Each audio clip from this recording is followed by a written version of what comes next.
হবে কি করে? ঠাকুর সম্বন্ধে প্রশ্ন জানতে হবে কেন ঠাকুর?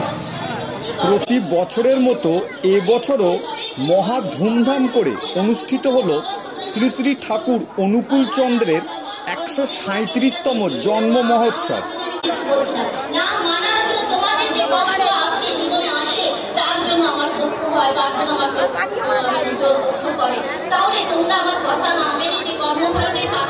বসিরহাট হাই স্কুল ময়দানে 8 থেকে 80 মানুষের উৎসাহ ছিল চোখে পড়ার মতো।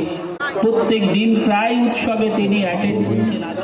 জন্ম জন্মান্তরে প্রণাম নিবেদন করি জগজ্জননী বর্মার আতুলঙ্গা।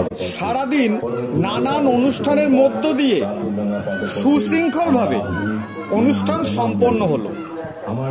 হাজার হাজার মানুষের উপস্থিতিতে জমজমাট ছিল অনুষ্ঠান প্রাঙ্গণ। উপস্থিত সভা পুরোহিত ঠাকুরের পূর্ণ পবিত্রতা ছিল সকলের জন্য প্রসাদ বিতরণের ব্যবস্থা।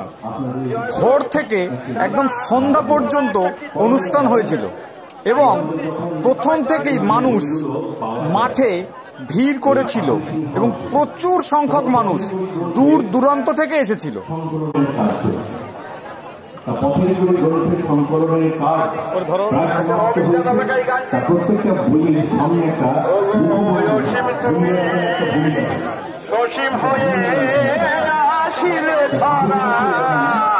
প্রচুর দোকানপাট ছিল উৎসব প্রাঙ্গণে।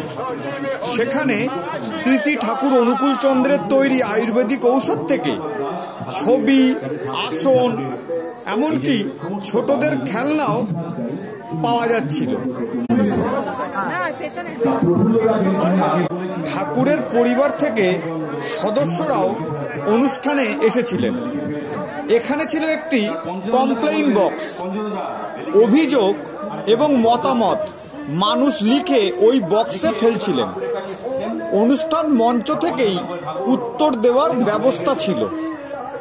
দেশের জন্য এবং জনগণের জন্য ঠাকুর শ্রী শ্রী অনুকূল চন্দ্রের সৎসঙ্গ থেকে কি কি কাজ করা হয়েছে এবং আগামীতে কি কি করার পরিকল্পনা আছে সেগুলোও জনগণকে জানানো হচ্ছিল।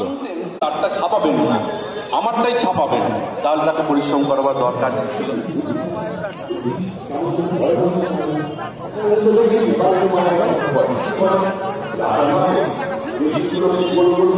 ভিডিওটা যদি ভালো লাগে একটা লাইক অবশ্যই করবেন এবং কমেন্টসে জয়গুরু লিখবেন।